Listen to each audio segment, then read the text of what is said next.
My wife hid a locked box for 8 months, then a misdelivered package landed on my porch and everything started to unravel. I'm Gregory, 58 years old, an accountant in an Ohio middle-class community. My wife, Denise, and I had been married for 31 years. We had 2 adult children living in different states, steady jobs, a paid-off house, and the kind of routine people mistake for happiness. The truth was more complicated. Nothing was openly wrong between us. No shouting. No dramatic scenes. Just a slow erosion of trust that neither of us wanted to admit. We talked about groceries, weather, and doctor appointments. We rarely talked about ourselves. Then a package showed up on my porch. It was a rainy Thursday afternoon. I got home before Denise because quarter-end reports had finally wrapped up. A delivery driver had left a medium-sized box by the front door. The label had our address but a different last name. I picked it up, intending to take it to the correct house. That should have been the end of it. As I turned the box over, a small shipping receipt slipped from beneath the tape. It wasn't attached to the package. It must have been stuck there accidentally. The receipt had Denise's name on it. Not mine. Not ours. Just hers. The purchase itself wasn't expensive. What caught my attention was the delivery location. A private mailbox rental service 20 minutes away. I stared at it for a long moment. My wife had never mentioned renting a mailbox. Maybe there was a simple explanation. In a healthy marriage, that would have been my first assumption. But over the previous year, little things had started piling up. Closed laptop screens when I entered the room. Vague answers about where she spent her afternoons. Long periods of silence followed by forced smiles. None of it proved anything. Still, facts matter. That evening I handed her the receipt and watched her face. The reaction lasted less than a second. A flicker. Surprise. Then caution. "Where did you get this?" she asked. Not, "That's nothing." Not, "Let me explain." Just that question. I calmly told her the truth.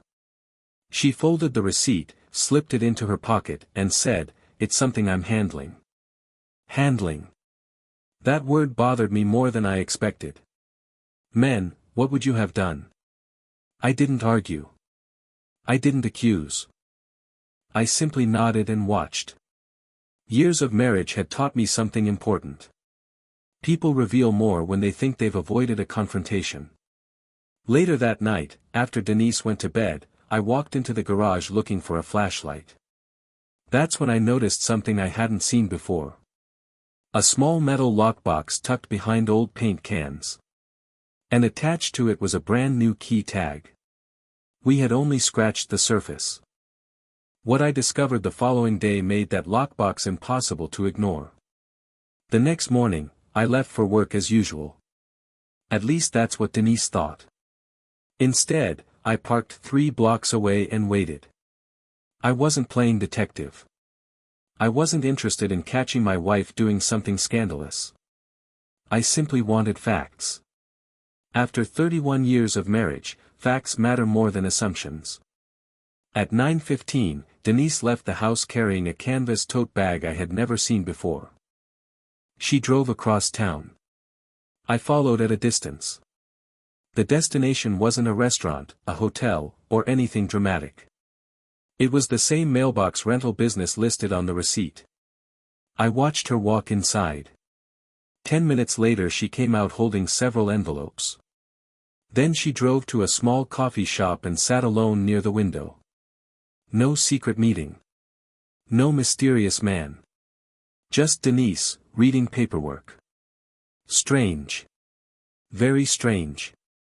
That evening, I decided to revisit something I had ignored for months. Old financial records. As an accountant, numbers speak a language I understand better than most people understand words. After Denise went upstairs, I reviewed our household statements. Nothing illegal. Nothing reckless. Nothing that threatened our retirement. But there was a pattern. Every few weeks, modest amounts of money had been transferred from Denise's personal account into another account I didn't recognize. Not thousands. Not enough to trigger alarm. Just enough to raise questions. The transfers stretched back almost 8 months. The same amount. The same schedule. The same destination. Now I had 3 pieces of information. A private mailbox. A hidden lockbox. And recurring financial transfers. Individually, they meant very little. Together, they painted a picture. The problem was that I couldn't tell what picture it was. The next day I called our daughter, Caroline. Not to investigate her mother. To compare timelines. Families often reveal clues without realizing it. During our conversation, Caroline casually mentioned something odd. "Dad, has Mom seemed distracted lately?" I kept my voice neutral. "Why?" "She forgot my birthday video call last month." "That's not like her." I agreed. Because it wasn't. Denise remembered everything. Anniversaries. Birthdays. The names of people we met once 15 years ago. Forgetfulness wasn't part of her personality. That comment stayed with me. That night, Denise sat across from me at dinner, smiling politely while discussing grocery prices. Meanwhile, my mind kept returning to the same question. What was she carrying alone that she felt she couldn't share with her husband? After dinner, she went upstairs to shower. A few minutes later, her cell phone buzzed on the kitchen counter. I wasn't planning to look. Then the screen lit up. One preview line appeared. Just 6 words. "Have you told Gregory yet?" No name. No context. No explanation. Only that sentence. I thought I was finally starting to understand the situation. I was wrong. The message was only the beginning. The message stayed on the screen for only a few seconds before it disappeared. I didn't touch the phone. I didn't need to. Those 6 words were already burned into my memory. "Have you told Gregory yet?" The question wasn't whether something was being hidden anymore. The question was why. When Denise came downstairs, I studied her quietly. 31 years together teaches you how to read the smallest signals. The way she avoided eye contact. The way she checked her phone almost immediately. The slight tension in her shoulders. She knew something. And she was carrying it alone. The following Saturday, I decided it was time to stop collecting fragments and start building a timeline. I spread 8 months of bank statements across my home office desk. Dates. Transfers. Appointments. Family events. I mapped everything. By lunchtime, a pattern emerged. Every transfer occurred within a day or 2 of a visit Denise made across town. Not to the mailbox center. To a medical office nearby. That caught my attention. I reviewed the dates again. The connection was too consistent to ignore. Now my concern shifted. For weeks, I had wondered whether this was about trust. Suddenly, I wondered whether it was about health. That possibility hit harder than I expected. The next piece arrived by accident. On Sunday, our son Nathan called. We spent 20 minutes talking about work and his growing family before he mentioned something unusual. Mom canceled another visit. Another one? Yeah. She said she had appointments she couldn't move. I felt a knot form in my stomach. Nathan sounded disappointed. I felt something worse. Worried. That evening, I walked into the garage. The lockbox was still behind the paint cans. For months, maybe longer, I had ignored it. Now it seemed to represent every unanswered question in my marriage. I stood there staring at it. Then I heard Denise behind me. "Gregory." Her voice startled me. I turned. She looked tired. Not guilty. Not angry. Just tired. Her eyes moved from me to the lockbox. For a moment, neither of us spoke. Then she surprised me. I knew you'd eventually find it. That wasn't denial. That wasn't an excuse. It sounded like surrender. I crossed my arms. Find what, Denise? The box. The mailbox. The transfers. The messages. The color drained from her face. She sat on an old workbench and looked toward the floor. Years ago, during difficult moments, Denise always fought her way through conversations. This time she looked defeated before the conversation even began. You think the worst, she said quietly. No, I replied. I think nothing. I collect facts. She nodded slowly. Then something happened that shook me more than any discovery so far. Tears filled her eyes. Not dramatic tears. Not manipulative tears. The kind that come from carrying a burden too long. I never wanted it to happen this way, she whispered. Before I could respond, a vehicle pulled into our driveway. Both of us turned toward the garage door. Denise immediately stood up. And the fear on her face told me whoever had just arrived knew the truth I had been chasing for months. What happened next changed the entire direction of our marriage. The vehicle belonged to Denise's older sister, Beverly. That surprised me. What surprised me even more was Denise's reaction. She rushed toward the driveway before Beverly even stepped out of the car. The two exchanged a look that said more than words ever could. Not romance. Not betrayal. Fear. Shared fear. I walked outside. Somebody want to tell me what's going on? Neither woman answered immediately. Beverly glanced at Denise. Denise glanced at the ground. That was enough. I had spent months respecting her privacy. I had spent weeks collecting facts instead of accusations. The time for vague answers was over. 31 years, I said calmly. You owe me honesty. For a moment, nobody spoke. Then Beverly took a deep breath. Denise, he deserves to know. The words seemed to break something inside my wife. She sat heavily on the porch swing. I know. I joined her while Beverly remained standing nearby. Denise wiped her eyes and finally began talking. Not all at once. Piece by piece. The story started almost a year earlier. Her mother had shown early signs of the same memory disease that had affected Denise's grandmother. Nothing definitive. Nothing publicly diagnosed at first. Just enough warning signs to terrify her. Forgotten appointments. Repeated stories. Confusion during simple conversations. Denise had watched it happen before. She knew how ugly the road could become. She was terrified, Beverly said softly. So was I, Denise admitted. The medical appointments. The mailbox. The paperwork. The transfers. Everything suddenly started connecting. But not completely. I still didn't understand why she had hidden it from me. You should have told me, I said. I wanted to, she replied. Then why didn't you? Her answer came immediately. Because I thought I might be next. The silence afterward felt enormous.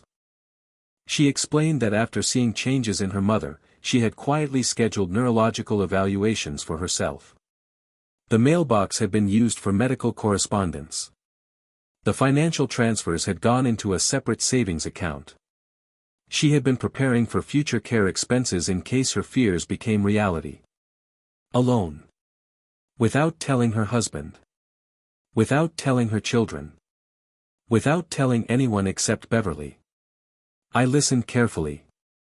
Then I asked the question that mattered most. Were the tests bad? Denise looked away. That's what I've been afraid to talk about. Fear. Not deception. Not disloyalty. Fear had been driving this entire disaster. Months of secrecy. Months of distance. Months of assumptions. All because she had convinced herself she needed to carry the burden alone. I thought I finally had the whole story.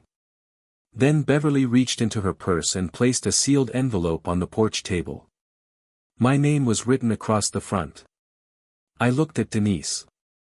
She nodded. Open it.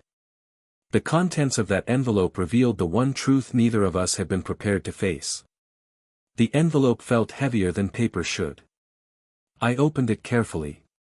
Inside was a copy of Denise's most recent medical report. For several seconds, I simply read. Then I read it again. The findings showed no evidence of the disease she feared. No diagnosis. No progression. No confirmation of the nightmare that had been keeping her awake for months. The specialists had found normal age-related changes and recommended routine follow-up, nothing more. I looked up. Denise was crying openly now. Not from grief. From exhaustion. I got the results 3 weeks ago, she said. That stunned me. 3 weeks. She nodded. I wanted to tell you every day. Then why didn't you? Her answer was painfully honest. Because after hiding it for so long, I was ashamed. There it was. The real enemy. Not illness. Not money. Not another person. Pride. Fear. Silence. The 3 things that quietly damage marriages from the inside. I sat beside her at the porch table. For a moment neither of us spoke. After 3 decades together, words weren't the most important thing. Truth was. Denise, I said, if the results had been bad, would you really have faced it alone? Her face crumpled. No. Then why face the fear alone? She didn't have an answer. Because there wasn't a logical one. Fear rarely follows logic. It isolates people. It convinces them they're protecting loved ones when they're actually building walls around themselves. Beverly quietly excused herself and drove away, leaving us alone. For the next 2 hours, Denise and I sat at that kitchen table discussing things we should have discussed months earlier. The mailbox. The savings account. The appointments. The sleepless nights. The growing distance between us. Everything. No shouting. No blaming. Just honesty. I admitted my mistakes too. I had noticed the distance long before the package arrived. Instead of addressing it directly, I had allowed routine to replace real conversation. Marriage doesn't usually collapse from one dramatic event. More often, it weakens from small silences repeated over time. That night we created a plan. Complete financial transparency. No hidden accounts. No secret worries. No carrying major burdens alone. More importantly, we agreed to schedule regular conversations that had nothing to do with bills, errands, or obligations. Just us. The people we were before life became a checklist. Over the following months, things changed. Not magically. Not overnight. Trust rebuilds through actions. Denise closed the mailbox account. We merged the separate savings plan into a shared family fund. Our children, Nathan and Caroline, finally learned the truth and were relieved beyond words. Most importantly, Denise stopped trying to protect everyone from her fears. And I stopped assuming that strength meant handling concerns quietly. Real strength is different. Real strength is telling the truth before fear turns into distance.